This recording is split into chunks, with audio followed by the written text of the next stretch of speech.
नमस्कार, मैं हूं सर्वमित्रा। प्रधानमंत्री मोदी का 2 दिन का बिहार दौरा आज खत्म हो गया। अब वो उत्तर प्रदेश पहुंच चुके हैं, लेकिन इन 2 दिनों के बिहार दौरे में बहुत सारे सवाल अब ऐसे उठ गए हैं जिनके जवाब देने मोदी को मुश्किल हो सकते हैं, क्योंकि इस दौरे में मोदी को जो जो उम्मीदें थी, उन उम्मीदों पर बहुत ज्यादा नहीं खरी उतर पाई बीजेपी, बहुत ज्यादा खरा नहीं उतर पाया एनडीए। दरअसल एनडीए में तो बगावत ही दिखने लगी, क्योंकि एक तरफ चिराग पासवान ने उनकी तरफ से ये संदेश आ गया कि वो विधानसभा का चुनाव लड़ना चाहते हैं, और दूसरी तरफ नीतीश कुमार ने मोदी के खिलाफ जाकर एक बड़ा कदम उठा लिया। नीतीश कुमार ने अपने महासचिव, यानी जो जेडीयू के महासचिव हैं गुलाम रसूल बलियावी, उनको बिहार राज्य अल्पसंख्यक आयोग का अध्यक्ष बनाया है। और ये फैसला नीतीश कुमार ने तब लिया जब 2 दिन के दौरे पर मोदी पटना और रोहतास पहुंचे हुए थे। अगर उनको बलियावी जी को अध्यक्ष बनाने की घोषणा करनी थी अल्पसंख्यक आयोग का, तो नीतीश कुमार ये काम एक दिन पहले या एक दिन बाद भी कर सकते थे।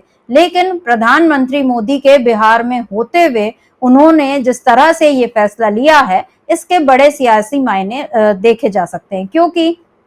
ये बलियावी जी वही हैं जिन्होंने वक्फ संशोधन विधेयक पर जमकर मोदी सरकार की मुखालफत की थी। उन्होंने बहुत सारे जो उनकी आपत्तियां थी वो दर्ज कराई थी, और इस बात पर उनकी नाराजगी भी थी कि नीतीश कुमार या उनकी पार्टी जो है वो किस तरह से इस संशोधन विधेयक पर चुप रह सकती है, उसके खिलाफ कुछ बोल नहीं सकती। आप जानते हैं कि जेडीयू के भीतर भी बहुत ज्यादा इसके खिलाफ आवाज उठी कि नीतीश कुमार क्यों आखिर मोदी के इस फैसले पर कुछ नहीं बोलते हैं, क्यों वक्फ संशोधन विधेयक लाकर मुसलमानों की संपत्ति या जो मस्जिदों की, मदरसों की संपत्ति है उसको हड़पने की तैयारी केंद्र सरकार कर रही है। इतना बड़ा फैसला लिया जा रहा है जो कि संविधान के और धर्मनिरपेक्षता के खिलाफ है, उसके बाद भी नीतीश कुमार चुप क्यों हैं? इसी सवाल पर बहुत सारे लोगों ने जेडीयू को छोड़ ही दिया था, और इससे बाद से ये संदेश जाने लगा था कि नीतीश कुमार को आपके विधानसभा चुनाव में बहुत तकलीफ होगी उनकी इस चुप्पी के कारण। और जहां तक गुलाम रसूल बलियावी जी की बात है,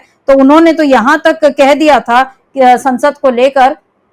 कि अब यहाँ सेक्युलर और कम्युनल इनमें कोई अंतर नहीं रह गया है। जब उन्होंने ये बात बोली थी, इसी से समझा जा सकता था कि निशाना जो है केवल मोदी नहीं है, नीतीश कुमार पर भी उन्होंने निशाना साधा था। अब नीतीश कुमार ने तो गुलाम रसूल बलियावी को अल्पसंख्यक आयोग का अध्यक्ष बनाकर कुछ भरपाई करने की कोशिश की है, उनको थोड़ा शांत करने की कोशिश की है। लेकिन सवाल ये है कि बलियावी जी को इस तरह से अभी बनाने का जो मतलब है वो क्या है? क्या यहाँ पर नीतीश कुमार नरेंद्र मोदी को ये संदेश दे रहे हैं कि अगर आपने मेरी बातें आगे नहीं मानी या आप इसी तरह के मनमाने फैसले लेते रहे जिनसे मेरी सत्ता को तकलीफ होगी या कुर्सी मेरी खतरे में पड़ेगी, तो मैं पलट भी सकता हूं? क्या यहाँ पर नीतीश कुमार कोई ऐसा संदेश देने की कोशिश कर रहे हैं? ये अब सोचने वाली बात है। आपको मैं बता दूं कि आज ही जब विक्रमगंज में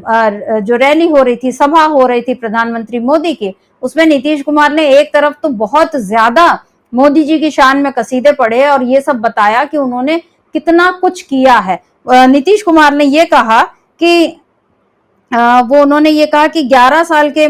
जो बहुत खुशी की बात है कि रोहतास जिले के विक्रमगंज में नरेंद्र मोदी पधारे हैं, और उन्होंने जो कार्य उनकी तरफ से जो होने वाला है उसमें 2 सड़क परियोजनाओं का उद्घाटन, 3 रेल परियोजनाओं का लोकार्पण, 4 योजनाएं जिसमें बिजली निर्माण, पथों और पुलों के निर्माण शामिल हैं, इन सब का शिलान्यास किया जा रहा है। इन सब की लागत करीब 48,500 करोड़ रुपए से भी ज्यादा है। इन योजनाओं से बिहार को काफी फायदा होगा, इसके लिए मैं नमन करता हूं और हृदय से धन्यवाद करता हूं। ये बातें जब नीतीश कुमार बोल रहे थे, तो क्या वो ये बता रहे थे प्रधानमंत्री मोदी को कि आप आकर यहाँ पर जो सौगातें दे रहे हैं, बता रहे हैं आप कि ये आप कर रहे हैं, दरअसल ये आपकी ड्यूटी है और ये आपको करना ही था। लेकिन जो कुछ आपने नहीं किया, जैसे आपने विशेष राज्य का दर्जा अभी तक उसको घोषणा नहीं की है, जो बिहार के लिए स्पेशल पैकेज वाली बात थी, या जो आप कहते थे कि बताओ कितने लाख दूं, इतने लाख उतने लाख, जो मंच से मोदी पिछले भाषणों में बोलते आए हैं, क्या उन सबको नीतीश कुमार यहाँ पर बिना बोले मोदी को याद दिला रहे हैं? क्योंकि यहाँ पर नीतीश कुमार ने एक और जो उनकी जो बात थी वो एक लाइन का वाक्य जिसमें उनको सॉरी बोलना पड़ा, लेकिन वो सॉरी क्यों बोलना पड़ा, एक बार इस वीडियो को देख लीजिए। श्रद्धेय माननीय प्रधानमंत्री श्री अटल बिहारी जी ने, नरेंद्र मोदी जी ने अटल बिहारी वाजपेयी तो पहले काम किए थे, तो अभी जो आदरणीय नरेंद्र मोदी जी भी आपके लिए इतना काम कर रहे हैं, तो एक बार खड़ा होकर के इनका अभिनंदन करिए। सब खड़ा होइए, खड़ा हो सब, अरे सब खड़ा होकर के इनको प्रणाम करो। बहुत बहुत धन्यवाद आप लोगों को, आपने इनका स्वागत किया, अभिनंदन किया, इसके लिए मैं आप सबको बधाई देता हूं। इन्हीं शब्दों के साथ मैं अपनी बात समाप्त करता हूं। धन्यवाद। तो इस वीडियो में आपने देखा कि कैसे नीतीश कुमार ये कह रहे हैं पहले कि जो हमारे माननीय श्रद्धेय प्रधानमंत्री अटल बिहारी वाजपेयी, उसके बाद वो कहते हैं सॉरी सॉरी। ये जो सॉरी सॉरी बोलने का मतलब है, क्या नीतीश कुमार भूल गए थे कि वाजपेयी जी इस दुनिया में नहीं है? जब वो प्रधानमंत्री थे तब थे, लेकिन अभी तो वाजपेयी जी के बाद 10 साल डॉक्टर मनमोहन सिंह प्रधानमंत्री हुए और पिछले 11 सालों से नरेंद्र मोदी प्रधानमंत्री हैं। अटल बिहारी वाजपेयी बोलना पड़ा, क्योंकि होता है ऐसा, जुबान तब फिसलती है जब आदत होती है एक ही एक व्यक्ति के नाम की, जिसको वो पद पर बहुत दिनों से बैठा हुआ है और फिर वो हटता है, मान लीजिए, तो ये एक मानवीय भूल हो जाती है कि हम लगातार प्रधानमंत्री फला फला बोलते आ रहे हैं, अब उसकी सत्ता बदल गई है, दूसरा व्यक्ति प्रधानमंत्री बन गया है, तो फिर भी पुराने व्यक्ति का नाम निकल जाता है। ये एक मानवीय भूल होती है। लेकिन यहाँ नीतीश कुमार ने, जब वाजपेयी जी तो 2004 के पहले थे प्रधानमंत्री, उसके बाद से तो डॉक्टर मनमोहन सिंह और फिर नरेंद्र मोदी, तो फिर किस लिए नीतीश कुमार ने अटल बिहारी वाजपेयी का नाम लिया, ये सोचने वाली बात है। हालांकि बाद में उन्होंने ये कहा कि अटल बिहारी वाजपेयी तो उन्होंने पहले काम किया था और नरेंद्र मोदी आप तो अभी इतना लोगों के लिए काम कर रहे हैं, और फिर जिस तरह से उन्होंने कहा कि सब लोग खड़े हो जाओ और इनका अभिनंदन करो और इनको प्रणाम करो, ये जो बातें यहाँ पर नीतीश कुमार उन्होंने बोली, क्या ये ब्याज निंदा है या ब्याज स्तुति अलंकार है? ये अब सोचने वाली बात है कि यहाँ उन्होंने मोदी जी की तारीफ करते हुए उनको बहुत सारी बातें सुना दी, या कि मोदी जी को ये याद दिला दिया कि मैं आपकी तारीफ तो कर रहा हूं, लेकिन जो असली बात है वो आपकी आलोचना जो है वो यहाँ पर मैं नहीं कर रहा हूं, लेकिन आप समझ जाइए। क्या नीतीश कुमार ने यहाँ इशारों में नरेंद्र मोदी को बहुत सारी बातें सुना दी हैं, क्योंकि एक तो गुलाम रसूल बलियावी जी का जो जिस तरह से उनको अध्यक्ष बनाया गया अल्पसंख्यक आयोग का, वही एक जो बड़ा फैसला है, ये बताने के लिए काफी है कि नीतीश कुमार को जब अगर वो अपने पर आ जाएं, अगर उनको ये लगे कि बस बहुत हो गया मोदी जी, मैं अब आपके इशारों पर काम नहीं करूंगा, तो फिर वो अपने लिए किस तरह के फैसले ले सकते हैं, ये इस फैसले से एकदम साफ साफ जाहिर है। आपको मैं बता दूं कि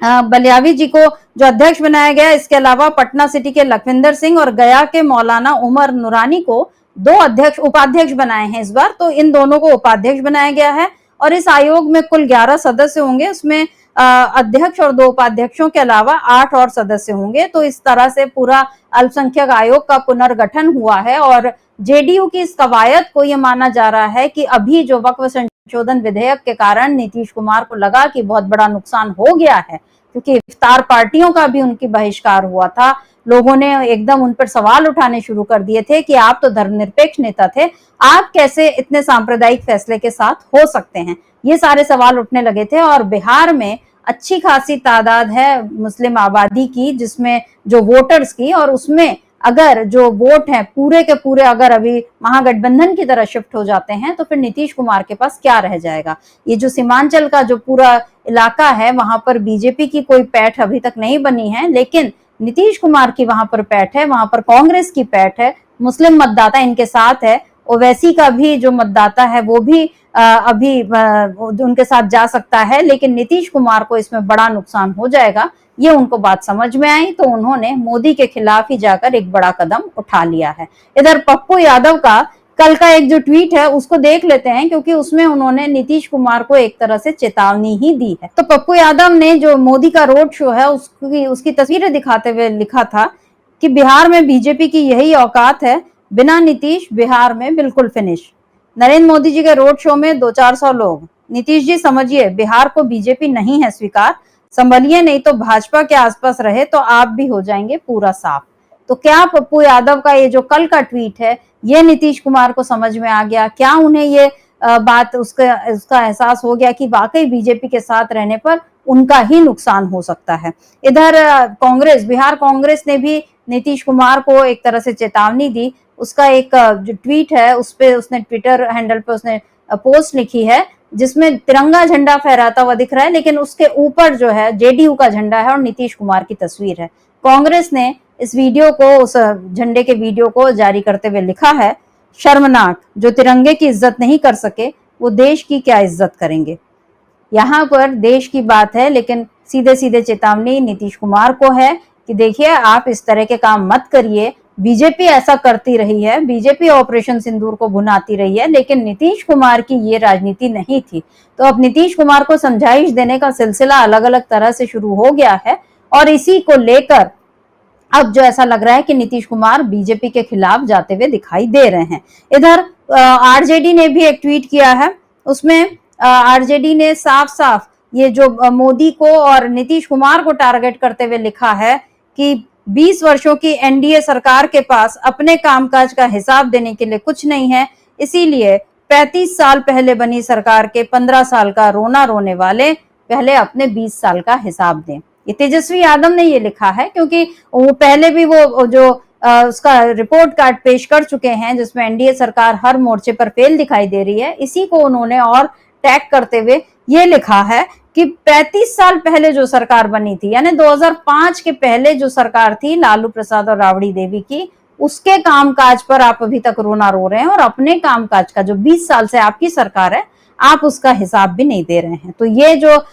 हमले हो रहे हैं नीतीश कुमार पर, ये हमले भी हैं और एक तरह से चेतावनी भी है कि आप मोदी के साथ अब जितना ज्यादा रहेंगे उतनी ज्यादा आपकी अपनी राजनीतिक साख जो है वो कम होती जाएगी। और ऐसे में नीतीश कुमार के ये जो फैसले हैं, चाहे वो अटल बिहारी वाजपेयी का नाम ले, चाहे वो गुलाम रसूल बलियावी को अल्पसंख्यक आयोग का अध्यक्ष बनाएं और ये बताएं कि जो व्यक्ति मोदी के खिलाफ आवाज उठा सकता है मैं उसको बड़ा पद दे सकता हूं, ये जो बताने का काम नीतीश कुमार ने किया है, साफ जाहिर हो रहा है कि बिहार में मोदी के खिलाफ नीतीश ने बड़ा कदम उठा लिया है। आगे और क्या कुछ कदम उठाएंगे नीतीश कुमार, ये भी देखना दिलचस्प होगा, लेकिन अभी तो ये नजर आ रहा है कि बिहार एनडीए में तलवारें खिंच चुकी हैं। तो आज के लिए बस इतना ही। नमस्कार, मैं सर्वमित्रा।